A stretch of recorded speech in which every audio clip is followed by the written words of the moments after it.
No hay dolor que Dios no pueda tocar. No hay enfermedad que no pueda sanar. Amén. Él está encima de todo. Donde aumenta el pecado, la gracia sobreabunda. En un mundo donde las personas están tan conscientes del pecado, los defectos, las fallas, el fracaso, es difícil creer que donde el pecado aumenta, especialmente cuando está aumentando, la gracia sobreabunda.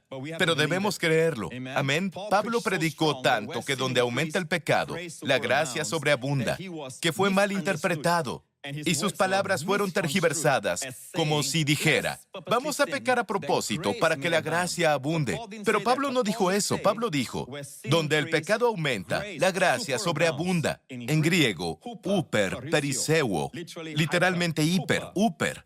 La gracia sobreabunda. Amén.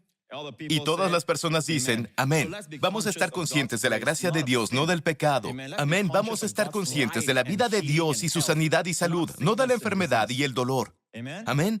El mundo constante y perpetuamente te hará consciente de esas cosas, pero en realidad las bendiciones de Dios no son esas cosas. Pero pastor, ¿cómo las experimento? ¿Cómo las obtengo? Bueno, Romanos capítulo 1. Versículo 16 y 17 nos dicen, porque no me avergüenzo del Evangelio de Cristo. ¿Cuál es el Evangelio de Cristo?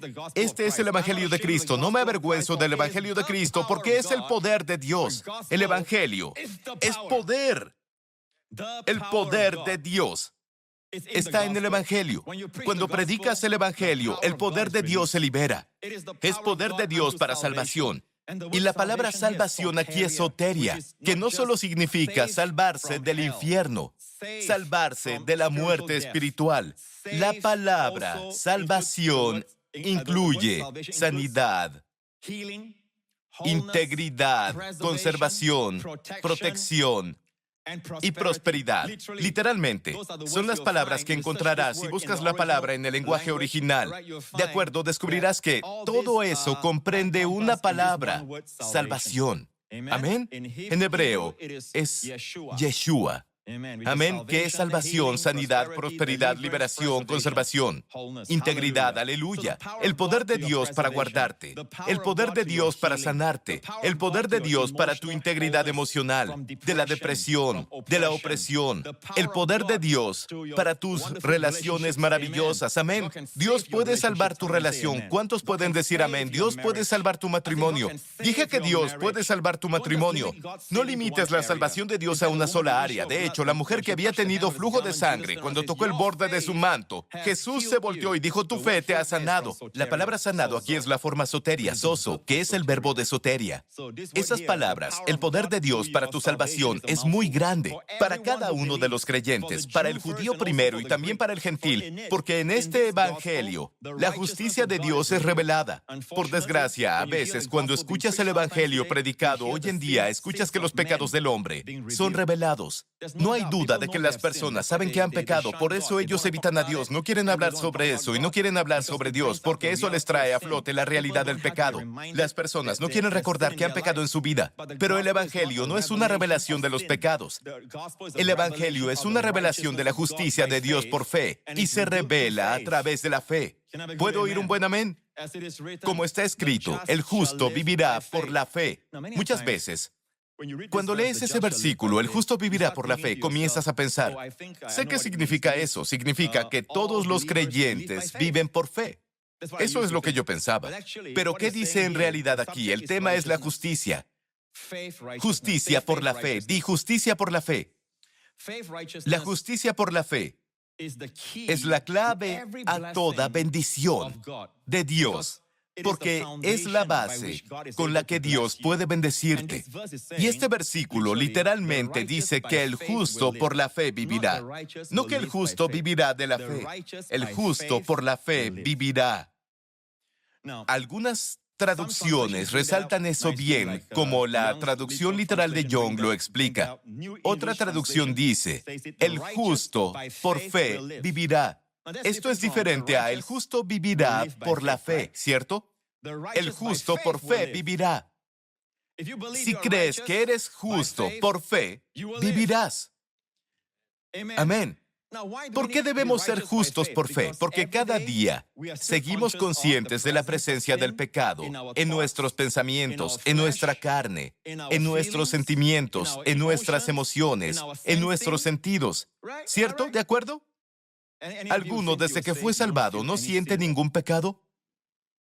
No, aún lo tenemos. Pero está en medio de eso. Dios está diciendo, yo te veo justo, debes poner tu confianza en la sangre de mi Hijo, amén, que te ha limpiado de todos tus pecados. Mi Hijo se volvió tu pecado en la cruz para que tú te vuelvas mi justicia en Él. Amén. Ahora debes declararte como justo en medio del pecado. Debo proclamarme como soy, el justo de Dios en Cristo. Una vez que has confesado eso, eres justo por fe. Y el justo por fe no morirá. El justo por la fe vivirá. Amén. Y no solo vivirá en esta vida, sino que tendrá la forma más alta de vida, como la palabra vivir significa en griego. Gloria a Dios. Ahora vemos esto. Nos beneficia saber que la muerte es tan desenfrenada, el pecado está tan extendido, y es difícil para nosotros estar conscientes de la gracia y la vida, pero en Romanos 5:17, uno de mis versículos favoritos dice, por la transgresión de uno, por la transgresión de un hombre. ¿Quién fue ese hombre? Adán. Por su ofensa, reinó la muerte a través de ese hombre, Adán. Piénsenlo. Dios nunca quiso que el hombre muriera. Nunca fue el plan de Dios que el hombre envejeciera y se volviera decrépito, ni que tuviera arrugas y luego muriera. No era parte de su plan de amor. Dios quería que el hombre viviera para siempre, fuera joven, hermoso, fuerte para siempre. Amén. Disfrutando sus bendiciones, disfrutando su bondad. Dios hizo al hombre para que durara y pudiera disfrutar de todo lo que Él había creado. El hombre fue creado para recibir todo el amor y la bondad de Dios. Amén. Pero el hombre cometió alta traición, pecó contra Dios y como resultado la muerte llegó. Necesitas saber que cuando pecas, también pides la muerte, porque la muerte se adhiere sola al pecado. Si no hay pecado, no hay muerte. El pago del pecado es la muerte. Donde hay pecado, hay muerte. Cuando Jesús murió, Él tuvo que lidiar con dos cosas, no solo con el pecado. Claro, Él lidió con más cosas, incluso contra el diablo. Él venció al diablo. Pero básicamente, Él lidió con el pecado y lidió con la muerte. Esas dos cosas. Amén. Entonces, la muerte y el pecado están detrás de Jesús. Ahora, Él está en su forma resucitada. ¿Puedo oír un buen amén? Y aquí dice que por la transgresión de uno reinó la muerte. ¿Notaron que la muerte no solo llegó, reina? Bueno, por la misma evidencia, mucho más. Digan mucho más. Digan de nuevo, mucho más. A los que reciben. Y esa palabra recibir, lambano en griego, es una palabra muy fuerte. No es solo tomar o recibir como de forma pasiva. No, es agarrar. Se usa cuando los soldados llegaron y arrestaron a Jesús en el jardín de Getsemaní. Ellos lambano a Él, lo agarraron. Amén. La Biblia dice mucho más los que recibieron o agarraron dos cosas, la abundancia de gracia y el don de la justicia. ¿Qué va a pasar? Ellos reinarán en vida como la muerte reinó. Es soberano como un rey. Tú reinarás en vida a través de Jesucristo. Y si reinas tú, las adicciones no. Si tú reinas, los pecados no. Si tú reinas, Satanás no. Si tú reinas, la muerte no. Si tú reinas, el poder de las tinieblas. Amén. No puede tener la victoria sobre tu vida porque tú estás reinando. Y noten que reinan por dos dones, por así decirlo. La abundancia de gracia y el don de justicia. Noten que la justicia se llama don. No es una recompensa. Amén. ¿Cómo recibes abundancia de gracia y el don de justicia? Lo recibimos por fe. Necesitamos tener el espíritu de fe. Segunda de Corintios 4:13 dice, tenemos el mismo espíritu de fe. ¿Cómo opera el espíritu de fe? Creo y por eso hablo. También creemos y por eso hablamos. Iglesia, miren aquí, es muy simple. El espíritu de fe es como esto. Creo y por eso hablo. Amén. Creo y por eso hablo. Fuimos hechos a la imagen de Dios. Así es Dios. Cuando Dios vio tinieblas en Génesis 1, ¿qué dijo Dios? Hágase la luz. Dios no, escuchen, Dios no dijo lo que vio. Dijo lo que quería ver. ¿Están aprendiendo hasta ahora? Todo lo que he compartido es para llegar a esto. No nos damos cuenta de que estamos muertos al pecado. ¿Qué significa eso? Vean Romanos capítulo 6, versículo 1. Acabo de mencionar que donde aumenta el pecado, ¿la gracia qué? Sobreabunda. Aquí dice, ¿qué debemos decir entonces? ¿Debemos continuar pecando para que la gracia abunde? Solo las personas que escucharon que donde el pecado aumenta, la gracia sobreabunda, donde el pecado aumenta, la gracia sobreabunda, harían una pregunta así. Obviamente, son criticones. Solo quieren encontrar una falla en el mensaje de gracia. Incluso Pablo predicó que donde el pecado aumenta, la gracia sobreabunda. Y comenzaron a decir, entonces dices que debemos pecar más para que la gracia sobreabunde, porque donde el pecado aumenta, la gracia aumenta. ¿Por qué no pecamos más? Y la respuesta de Pablo no es una negación o prohibición. Pablo no dijo, no lo hagan. No dijo eso. Vean lo que dice. De ninguna manera. Porque los que hemos muerto al pecado, ¿cómo viviremos aún en él? Su respuesta es una imposibilidad. Un verdadero creyente está muerto al pecado. ¿Cómo viviremos aún en él? Es una imposibilidad. Ahora, déjenme explicárselos. Dicen, Pastor Prince, no entiendo todo esto porque aún encuentro pecado en mi vida, aún hay pecado. El otro día estaba hablando con alguien y la ira surgió en mí. Quiero decirte, mientras la ira estaba aumentando, ¿sabes que estás muerto al pecado? Mientras la sientes, mientras la expresas, mientras estás enfurecido, sigues muerto al pecado. ¿Qué es todo eso, Pastor Prince? Eso fue pecado. Pero no es la forma en que Dios te ve. ¿Sabes algo? El pecado ya no tiene poder para condenarte.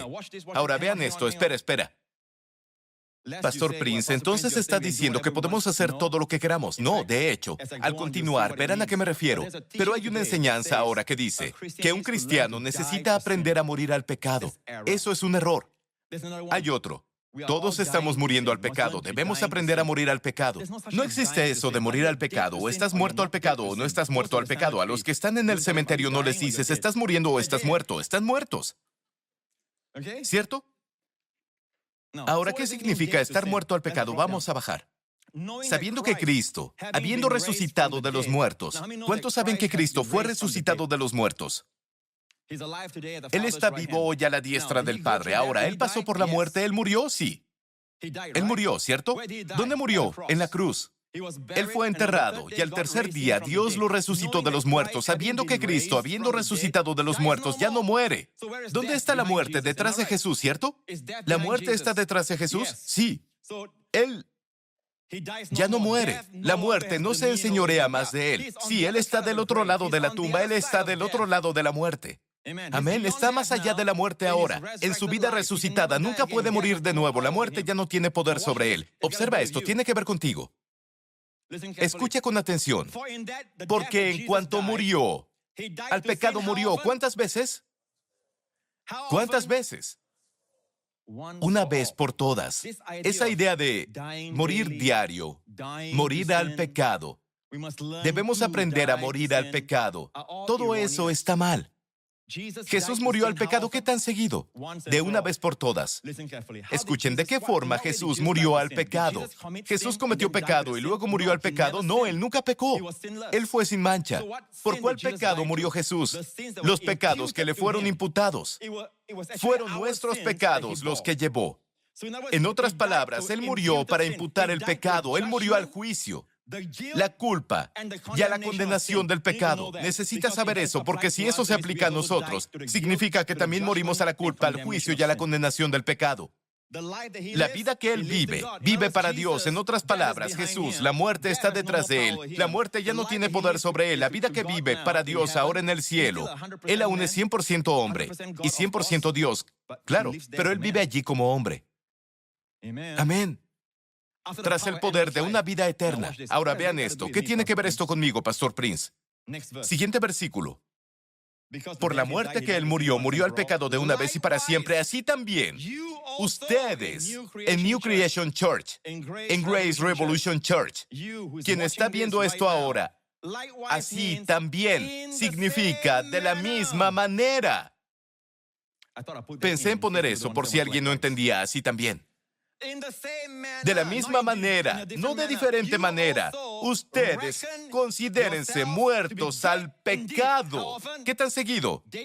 Muerto significa muerto, de una vez por todas, al pecado. Pero vivos para Dios en Cristo Jesús, Señor nuestro. Esta es la primera vez en todas las cartas de Pablo que la frase "en Cristo Jesús" aparece la primera vez. En muchas de las cartas de Pablo, a partir de ahí, él hablará sobre quién eres en Cristo. Lo que tienes en Cristo Jesús aparece aquí por primera vez. Eso significa que este versículo es muy importante entenderlo. Estar en Cristo Jesús. Eso significa que cualquier cosa que le pasó a Cristo, te pasará a ti.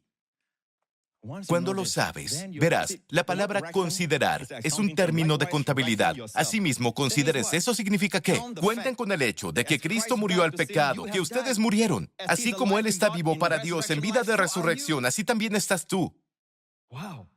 Cuéntenlo como un hecho. Ahora, esta palabra es logizomai en griego. Es un término de contabilidad.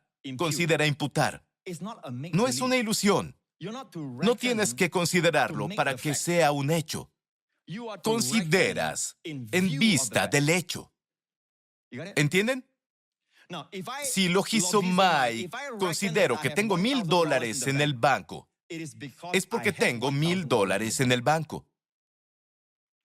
Si vivo mi vida sabiendo que tengo $1,000 en el banco, no es la opinión que tienen las personas. Oh, la fe es solo fingir que tienes $1,000 en el banco.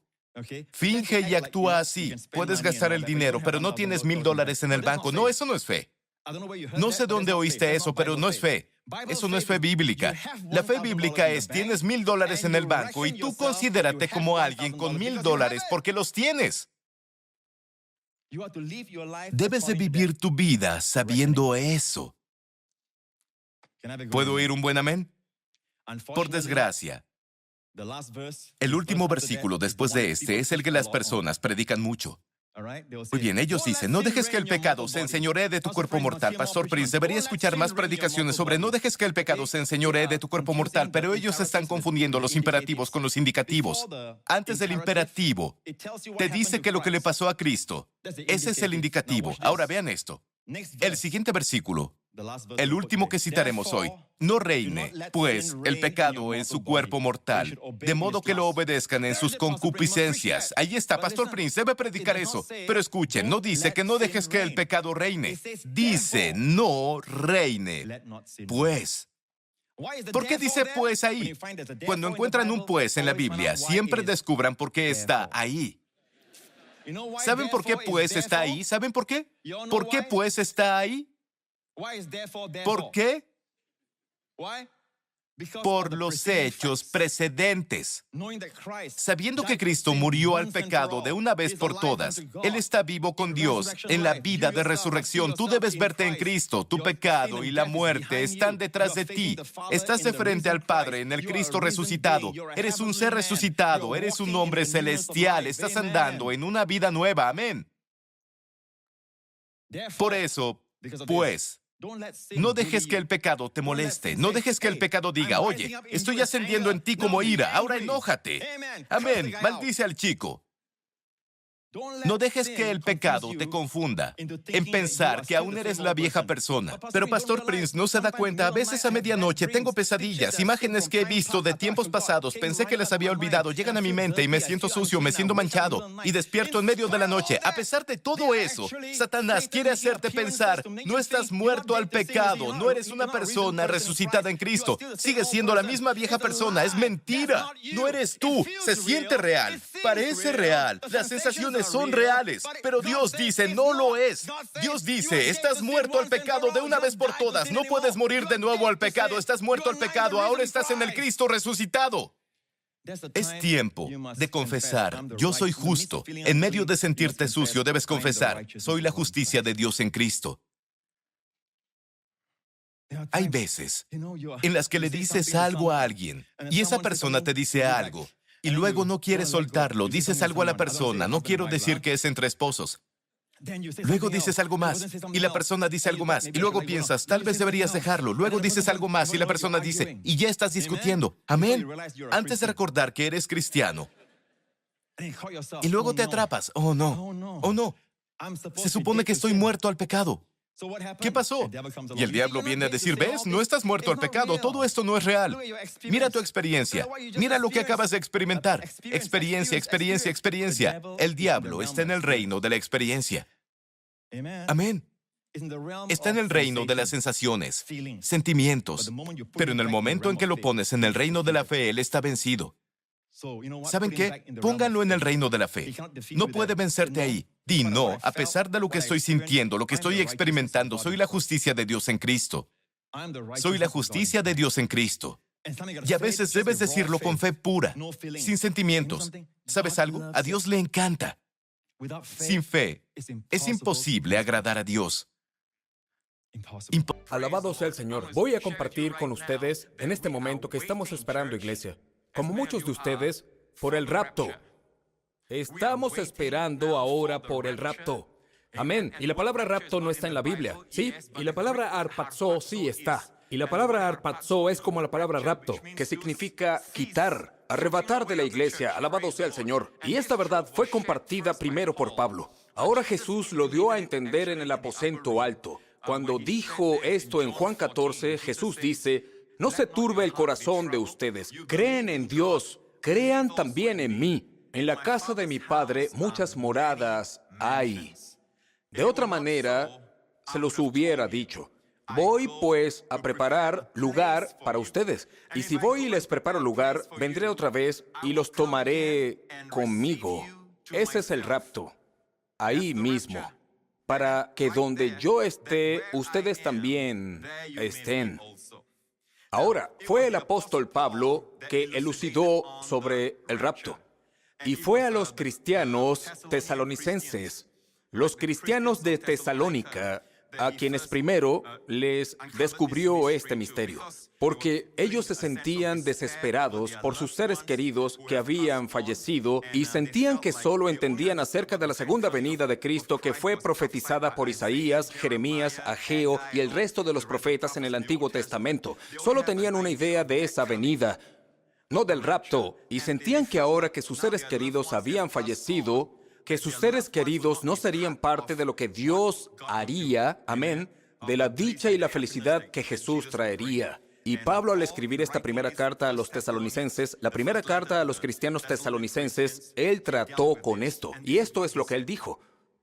Tampoco queremos, hermanos, que ignoren acerca de los que duermen para que no se entristezcan como los demás que no tienen esperanza. Porque si creemos que Jesús murió y resucitó, de la misma manera Dios traerá por medio de Jesús y con él a los que han dormido. Ahora escuchen esto. Pues les decimos esto por palabra del Señor. Esto no es solo producto de la imaginación de Pablo o su propia interpretación de las Escrituras del Antiguo Testamento. Esta es la palabra del Señor. La autoridad de la palabra de Dios está detrás del rapto. Primera de Tesalonicenses 4, del 13 al 18. Pues les decimos esto por palabra del Señor. Nosotros que vivimos, que habremos quedado hasta la venida del Señor, de ninguna manera precederemos a los que ya durmieron, porque el Señor mismo descenderá del cielo con aclamación, con voz de arcángel y con trompeta de Dios, y los muertos en Cristo resucitarán primero. Luego nosotros, los que vivimos y habremos quedado, seremos arrebatados, arpazo, justamente con ellos en las nubes para el encuentro con el Señor en el aire, y así estaremos siempre con el Señor.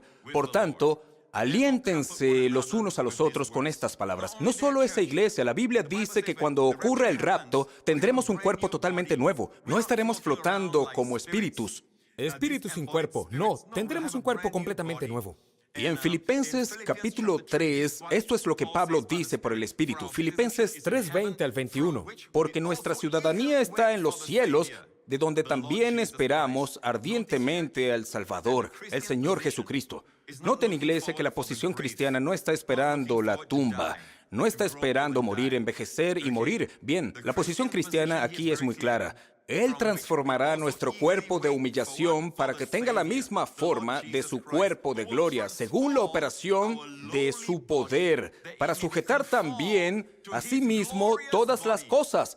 Y su cuerpo de gloria nunca envejecerá. Su cuerpo de gloria no está sujeto a enfermedad o dolencia. Su cuerpo de gloria puede trascender el tiempo y el espacio, puede aparecer y desaparecer, y puede aparecer muy lejos. Trasciende el tiempo y el espacio, según la operación de su poder, para sujetar también a sí mismo todas las cosas. ¡Aleluya! Y dice otra vez en 1 Corintios 15, he aquí, les digo un misterio. No todos dormiremos, pero todos seremos transformados. Cuando la Biblia habla de dormir, significa morir, ¿ok? Morir. Pero los creyentes no mueren, sino que nos quedamos dormidos. Es como quedarse dormido. Creyentes, el aguijón de la muerte se ha ido para el creyente. No todos dormiremos, pero todos seremos transformados en un instante, en un abrir y cerrar de ojos, a la trompeta final, porque sonará la trompeta y los muertos serán resucitados sin corrupción y nosotros seremos transformados. Vean que para el rapto hay aquellos que enseñan que es un rapto parcial. Algunos creyentes serán raptados, otros no. Algunos serán dejados atrás. Pero note aquí, en este versículo 51 dice todos seremos transformados, todos. El criterio es justo. ¿Has nacido de nuevo? ¿Eres un creyente en Cristo? No se trata de ¿eres un creyente carnal, un creyente espiritual, un nuevo creyente, un viejo creyente? Si eres extra santo en comparación con otros creyentes. No. Hay quienes enseñan que solo aquellos que son especialmente santos, solo aquellos que conocen el calendario profético de Dios, serán los que serán raptados. No, la Biblia no dice eso. Dice que todos seremos transformados. Ok, el único criterio es que hayan nacido de nuevo. Pero el rapto no es la segunda venida. Ahora, miren este gráfico.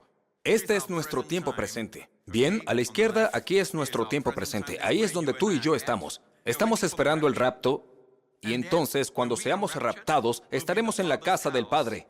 Y la Biblia habla de la cena de bodas del Cordero. Amén. La novia. La iglesia es la novia, unida con su novio. Amén. Noten, no hay juicio. Alabado sea el Señor. Ahora, el tribunal de Cristo, o la gente lo llama el tribunal de Cristo, no es un juicio de si serás salvo o perdido. No. Nuestro juicio es todo pasado. Es si recibirás recompensas y qué clase de recompensas recibirás. Alabado sea el Señor. Bien, no hay juicio para el creyente. La Biblia dice que, de cierto les digo que el que oye mi palabra y cree al que me envió tiene vida eterna. El tal no viene a condenación, sino que ha pasado de muerte a vida. Alabado sea Dios. ¿De cuántas maneras quieres que lo diga? El Señor nos lo ha prometido y Dios no puede mentir. Alabado sea Dios. Así que, después del rapto, 7 años de tribulación, periodo de tribulación, el peor tipo de tribulación sucederá. Ahora, esto es cuando el anticristo está gobernando. La gente lo verá como el gobernante del mundo, prometiendo paz, pero en lugar de eso traerá destrucción y estragos sobre toda la tierra como nunca antes. ¿Ok? Entonces, al final de los 7 años, Jesús regresará. Fíjense que Él regresará con sus santos. A esto también se le llama el Día del Señor. Ustedes encontrarán que Isaías habla acerca del Día del Señor, que es la segunda venida de Cristo. Bien, algunas veces los creyentes hablan del rapto como la segunda venida. ¿Ok? Entonces ellos mezclan todo el asunto, la segunda venida de Cristo. Pero en realidad, la segunda venida de Cristo es físicamente. Él regresará en persona. Y sus pies tocarán el monte de los olivos. Él vendrá, dice la Biblia, en llama de fuego. Ni obedecen al Evangelio de nuestro Señor Jesucristo. Todos aquellos que han hablado en contra de Él, todos aquellos que han pecado toda su vida. Y la gente que está empeñada en destruir a otros y entregarse a la vida de pecado cuando Dios sigue llamándoles. Arrepiéntanse, vuélvanse, alaben al Señor, crean en el Señor Jesucristo, que llevó tus pecados en la cruz, o de lo contrario no tienes perdón en absoluto. Y ellos se negaron. Así que ese es el día de venganza del que habla la Biblia. Isaías habla de ello. E Isaías, así como otros profetas como Joel, habla del día del Señor. Tocad trompeta en Sión, porque viene el día de Jehová, porque está cercano, día de tinieblas y de oscuridad. Amén, un día de tinieblas. Otra cosa es esto. Para el rapto, Él viene por ti y por mí. Él viene por su novia. Viene por su iglesia. Pero aquí, en la segunda venida, Él viene con su iglesia. En el rapto, Él viene por su iglesia. Pero en la segunda venida, Él viene con su iglesia a la tierra. Y entonces comenzará el gobierno de 1000 milenios de Cristo. La Biblia dice que no habrá enfermedad, ninguna enfermedad, pero 1000 años de gobierno, de paz, tranquilidad.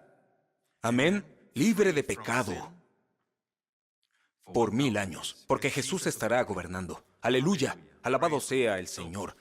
Así que vemos que hay una diferencia entre el rapto y la segunda venida de Cristo. Y el Señor Jesús, cuando Él estaba en su pueblo natal, donde Él creció, Nazaret, la Biblia dice que en este punto en el tiempo, por cierto, Él ya comenzó su ministerio. Él hizo muchos milagros y predicó, y entonces Él regresó a su pueblo natal. Y la gente de la ciudad natal, por supuesto, sabían que Jesús había hecho milagros y todo eso. Y es por eso que más tarde Él dirá cosas como: sin duda ustedes me dirán, haz milagros en tu propia ciudad natal. Pero Jesús fue a la sinagoga y, como era su costumbre, se puso de pie para leer.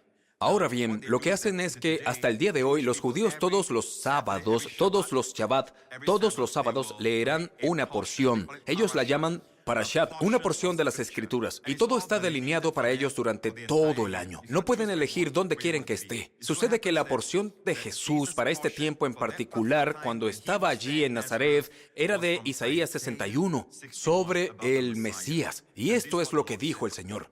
Se le entregó el rollo del profeta Isaías, y cuando abrió el rollo encontró el lugar donde estaba escrito: el Espíritu del Señor está sobre mí, porque me ha ungido para anunciar buenas nuevas a los pobres. Me ha enviado para proclamar libertad a los cautivos y vista a los ciegos, para poner en libertad a los oprimidos y para proclamar el año agradable del Señor. Después de enrollar el libro, vean esta porción del Mesías. Jesús leyó esta porción, pero cuando llegó para proclamar el año de la buena voluntad del Señor, después de enrollar el libro, pero sabemos que en Isaías 61 dice, para proclamar el año de la buena voluntad del Señor, continúa diciendo, y el día de venganza de nuestro Dios. Pero entonces Jesús se detuvo en el proclamar el año agradable del Señor después de enrollar el libro. Bien, después de enrollar el libro, la iglesia tiene que aprender a cerrar el libro. Amén. Donde Él abre, nosotros abrimos. Donde Él cierra, nosotros cerramos. Después de cerrar el libro, aunque está separado, cuando lo ves en tu Biblia inglesa, por una coma, el pensamiento es solo un pensamiento. El año agradable del Señor, la palabra agradable, allí en el griego es el año dektos del Señor. Dektos, Taller, que es un erudito griego, lo define como el año en que los favores gratuitos de Dios abundan profusamente. Me encanta. Donde los favores gratuitos de Dios abundan profusamente. Ahora, este año se ha extendido por casi 2000 años ahora. La primera venida de Cristo. Todavía estamos en ese año aceptable, donde los favores gratuitos, la gracia de Dios abundan profusamente. Todavía estamos en Él. Todavía no hemos salido de Él. No estamos en el principio del día del Señor. No, no ha llegado a su fin. Llegará a su fin en el rapto. Todavía estamos en el año aceptable del Señor. No dejes que nadie te convenza de lo contrario. Todavía estamos en Él. Dios no está tratando con el mundo con venganza. Y por esa razón, la gente parece salir adelante pecando. Y a veces en nuestro corazón decimos, yo quisiera que esa persona experimentara. No, eso está mal. Nuestra actitud cristiana debe ser bendecir a los que te maldicen, orar por los que te maltratan. Esa es nuestra posición. Entonces todavía estamos en el día de la gracia y Dios espera que extendamos la gracia. Amén. Ámense los unos a los otros como yo los he amado. Amén. Extiendan la gracia. Todavía estamos en el día de gracia. Alabado sea el Señor, y Dios quiere que seas consciente de ello. Amén. Porque cuando estás bajo la gracia, es por eso que esta idea de que al estar bajo la gracia, pecarás más, no está en la Escritura. La Biblia dice, porque el pecado no se enseñoreará de ustedes, ya que no están bajo la ley, sino bajo la gracia. Esa es la declaración clara de la Escritura. Es una declaración clara, cierta y segura. No hay ambigüedad en esa declaración. Porque el pecado no se enseñoreará de ustedes, ya que no están bajo la ley, sino bajo la gracia. Y esa es la razón más importante por la que las personas están bajo la gracia. Aleluya. Y en Segunda de Tesalonicenses estaba compartiendo que ellos tenían otro problema. Ahora ellos piensan que, oh hombre, hemos sido dejados atrás y el rapto ya sucedió y ahora estamos en la etapa inicial del día del Señor. Alguien vino y les dijo que ahora están en la etapa inicial del día del Señor, la etapa inicial del periodo de la tribulación. No es como las muchas enseñanzas de hoy que se ven en los medios sociales y en todas partes. Ahora estamos en la parte inicial de la tribulación. Es el mismo problema que los cristianos de Tesalónica estaban pasando. Segunda de Tesalonicenses capítulo 2. Ahora bien, hermanos, en cuanto a la venida de nuestro Señor Jesucristo y a nuestra reunión con Él, les pedimos que no pierdan la cabeza ni se alarmen por ciertas profecías, ni por mensajes orales o escritos supuestamente nuestros, que digan, ya llegó el día del Señor. Así que estos maestros que los están engañando están afirmando que el día del Señor ya ha llegado, como muchos hoy en día. Están diciendo que estamos en las etapas iniciales del día del Señor. No, amigos.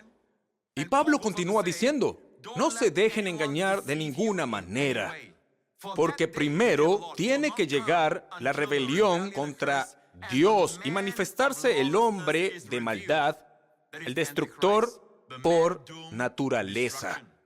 Cuando se revele el anticristo, el mundo entero desvariará tras él. Bien, no creemos que eso suceda. El anticristo podría ser un niño, no sé, tal vez un niño pequeño, un adolescente, un hombre adulto, pero aún no ha sido revelado. Así que, amigos, no estamos en el día del Señor. Ese día no sucederá hasta que el hombre de pecado, el anticristo, sea revelado. Bien, es muy claro en las Escrituras. ¿Por qué esto es importante? Porque, amigos, si tienes una perspectiva equivocada acerca de la profecía, y esta es la razón por la que la gente rehúye la profecía, ¿de acuerdo? Por su falta de profetas que enseñen de la palabra de Dios, porque la profecía fue dada. ¿Y saben qué? ¿Saben? Realmente, una gran parte de la Biblia es profecía. Debemos estudiar la profecía, y la Biblia dice que, y todo aquel que tiene esta esperanza en Él, se purifica a sí mismo. Por eso se llama la esperanza bendita. Cuando usted tiene la esperanza en usted de ver a Jesús en el rapto, alabado sea el Señor, usted tiene esta esperanza, tu cuerpo será transformado. Tiene un efecto purificador. Amén, en ti. Alabado sea el Señor, la forma en que usted ve la profecía, la forma en que usted ve su futuro, con esperanza o con consternación, determina su salud mental. Como los psiquiatras y especialistas que te dirán que las personas son suicidas, las personas que tienen problemas mentales y emocionales, que siempre están desesperados y se sienten suicidas. En realidad, no ven esperanza en su futuro. Sienten que no hay futuro para ellos. Y es por eso que la enseñanza profética debe impartir el yelmo de la salvación. Amén. La esperanza de salvación sobre la cabeza de cada creyente. Que afecte su pensamiento, que piensen en el futuro con gozo, con aceptación. Amén. Esperanza. La palabra griega elpis significa una expectativa positiva de bien en mi futuro. Aleluya. Y eso es lo que todos debemos esperar. Y amigos, les diré otra cosa. Cuando escuchas una enseñanza equivocada, estamos en el comienzo de la tribulación. Eso significa que ya no estamos bajo la edad de la gracia, ya no estamos en el año agradable del Señor, ya no estamos en la dispensación donde abundan los favores gratuitos de Dios. Nuestra mentalidad se convierte en mentalidad de juicio. Miramos al mundo y empezamos a decir, bueno, ya ha comenzado. Dios está juzgando al mundo. Dios está juzgando al mundo. ¿Es cierto eso, amigos? Miren lo que nos dice 2 Corintios capítulo 5. Y todo esto proviene de Dios, quien nos reconcilió consigo mismo por medio de Cristo y nos ha dado el ministerio de la reconciliación. ¿Qué es el ministerio de la reconciliación? Significa que Dios estaba en Cristo reconciliando consigo al mundo. Ahora escuchen esto. No tomándoles en cuenta sus transgresiones. Bien, por cierto, está en presente en el griego. No tomando en cuenta. Incluso ahora Dios no les está imputando sus delitos. Está en tiempo presente. Eso significa que nuestra actitud es esta. No podemos decir, Dios está juzgando a América, está juzgando a Singapur, está juzgando a las Filipinas, Dios está juzgando. No podemos decir que Dios está juzgando porque no estamos en el día de venganza de nuestro Dios. Amigos, todavía estamos bajo la dispensación de la gracia. La actitud de Dios. Dios no puede estar no tomándoles en cuenta sus transgresiones, aquí se refiere a todos aquellos que no conocen a Jesús. Amén. La actitud de Dios no es imputarles sus delitos a ellos. Si Dios les imputa sus delitos, Dios tendrá que juzgarlos. Pero la posición de Dios hoy es no imputarles sus delitos. Y todo esto proviene de Dios, quien nos reconcilió consigo mismo por medio de Cristo y nos ha dado el ministerio de la reconciliación. Y todo esto proviene de Dios. ¿Qué? ¿Quién nos reconcilió consigo mismo? Así que somos embajadores en nombre de Cristo. Y como Dios los exhorta por medio nuestro, les rogamos en nombre de Cristo, reconcíliense con Dios. Reconcíliate con Dios.